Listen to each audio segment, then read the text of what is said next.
লোকসভা ভোটের আগেই বেলডাঙায় কড়া নিরাপত্তায় হলো ভোটদান প্রক্রিয়া। নির্বাচিত হলেন প্রধানমন্ত্রী সহ অন্যান্য মন্ত্রীরাও। ভোট হলো ইভিএমে, তবে ভোট দিলেন খুদে পড়ুয়ারা। মুর্শিদাবাদের বেলডাঙার আন্ডিরন প্রাথমিক বিদ্যালয়ের ছাত্র সংসদ নির্বাচনে পড়ল 96% ভোট।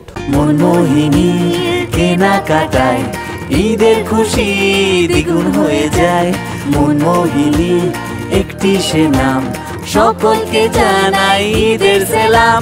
ছিল ইভিএম। ডিজিটাল ভোটদানের মাধ্যমে ছাত্র সংসদ নির্বাচনে অংশ নিলেন খুদে পড়ুয়ারা। সচিত্র পরিচয়পত্রের মাধ্যমে ভোটদান করলেন ছাত্রছাত্রীরা। কড়া নিরাপত্তায় হলো ভোটদানও।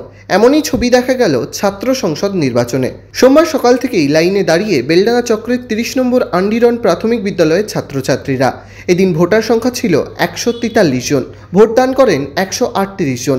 ভোটদানের হার 96%। 10 জন প্রার্থী 5টি পদে প্রতিদ্বন্দ্বিতা করেন। বাচ্চারা খুব স্বতঃস্ফূর্তভাবে আনন্দ সহকারে তারা ভোট দিল। আমাদের পোলিং অফিসার যারা ছিলেন তারা মহিলা প্রাক্তন ছাত্রীরা, এবং আমাদের ব্ল্যাক ক্যাট বাহিনী ছিল প্রাক্তন ছাত্ররা, এবং আমাদের 10 জন ক্যান্ডিডেট অভিনব চিহ্নে তারা দাঁড়িয়েছিল, তাদেরকে আই কার্ড করে দেওয়া হয়েছিল।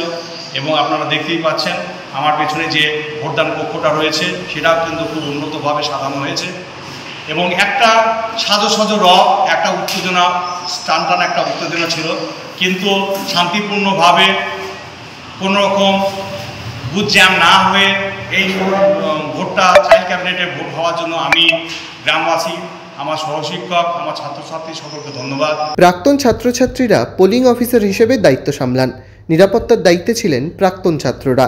বড়দের মতো বোতাম টিপে ইভিএমে ভোটদান করল প্রাথমিকের পড়ুয়ারা। হুইল চেয়ারে বসেই ভোট দেন বিশেষ চাহিদা সম্পন্নরাও।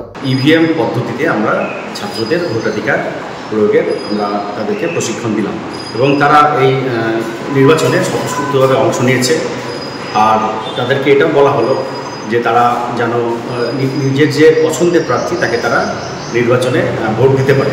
যে এজেন্টরা বলে দিলেন যে অমুক তেমন নয়, তারা যেন নিজেদের পছন্দের প্রার্থীকে তারা ভোট দিয়ে জয়যুক্ত করতে পারে। এদিন ভোটদানের পর হয় ভোট গণনাও। নির্বাচিত করা হয় স্কুলের প্রধানমন্ত্রী, খাদ্যমন্ত্রী, স্বাস্থ্যমন্ত্রী সহ অন্যান্য মন্ত্রীদের।